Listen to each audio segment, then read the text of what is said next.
North Korea is a country with an extremist and strict regime, known for being capable of doing anything required to keep their country secure. On February 29, 2016, Otto Warmbier understood this firsthand.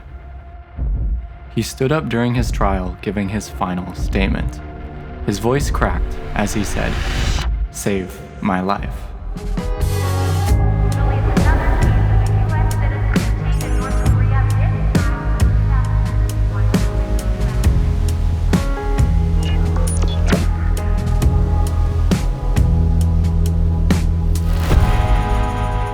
University of Virginia, 2015.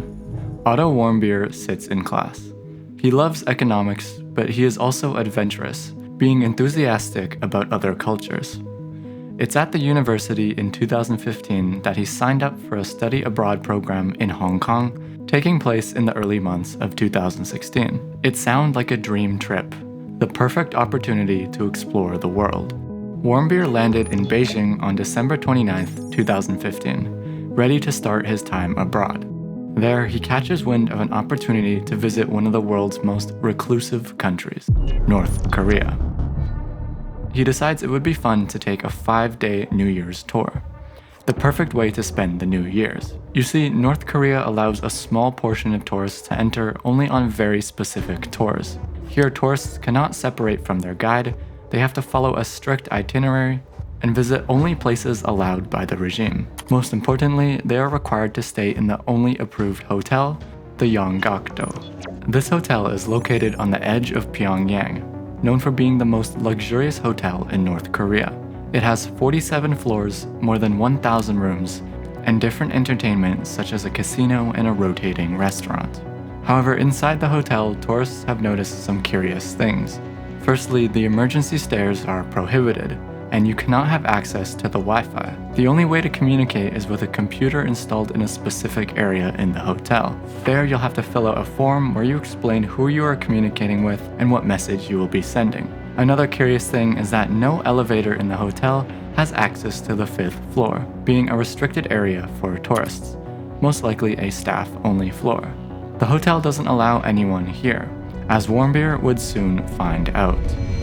Warmbier had an excellent time on his tour with his group, making friends and getting to know people from different countries. A day before leaving, the group gathered in a New Year's celebration, closing what looked like another adventure for him.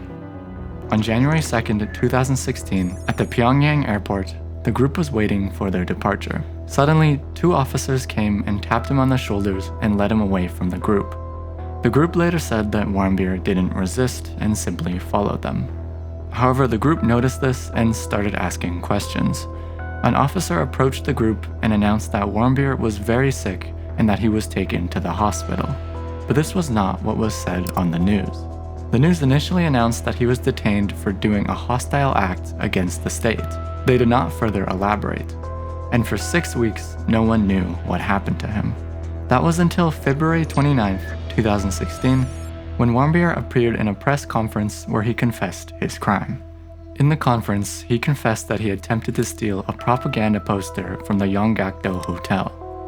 Apparently, Warmbier decided to enter the 5th floor, discovering that this floor was off-limits to tourists. He was surprised to see it was decorated with tons of propaganda from the regime.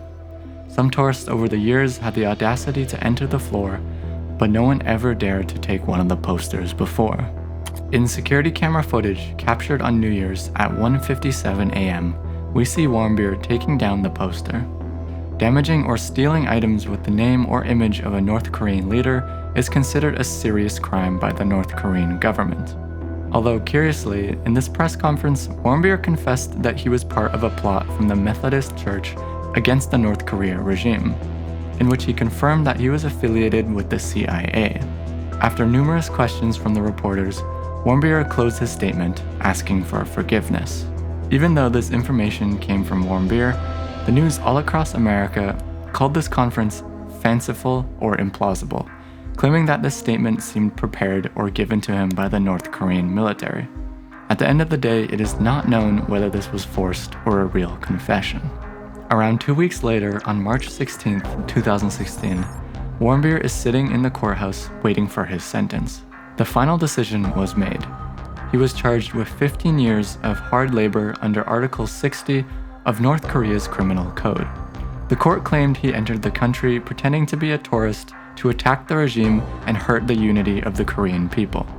Along with this, they showed the security camera footage, Warmbier's own confession, and some fingerprints that they found on the scene.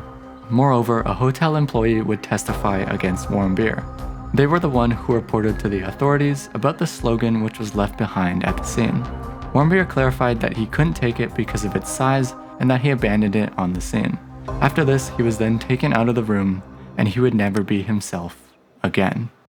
Months passed, and Warmbier's parents met numerous times with Obama's officials, who encouraged them to keep a low profile about their son's situation. By this time, the relations between North Korea and America were complicated. They thought the North Korean regime saw an opportunity in Warmbier, and they were trying to use him as an asset.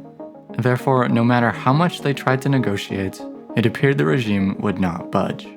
Things seemed to change, as by January 20th, 2017, Donald Trump becomes the President of the United States, and with his new administration, new opportunities seem to open.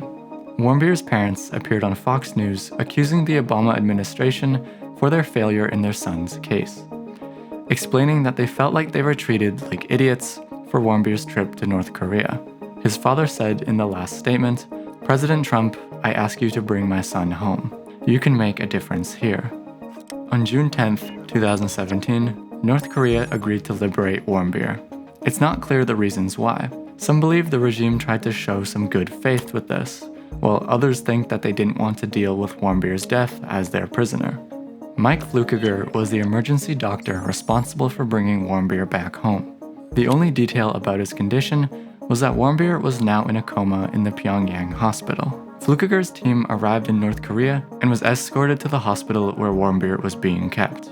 Inside the room, a doctor informs Flukiger about Warmbier's health. Warmbier was awake but unresponsive, and he claims he was reactive to noise and touch.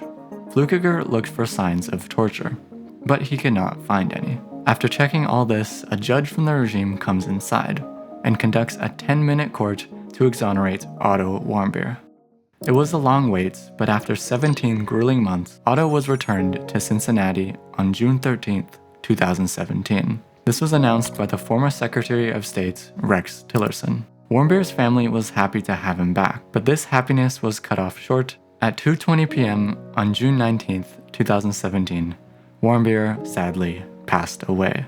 The doctors speculated that the cause of death could have been from a blood clot, pneumonia, sepsis, or kidney failure. It's not clear what happened to Warmbier, but his parents still believe he was killed by the torture that he suffered.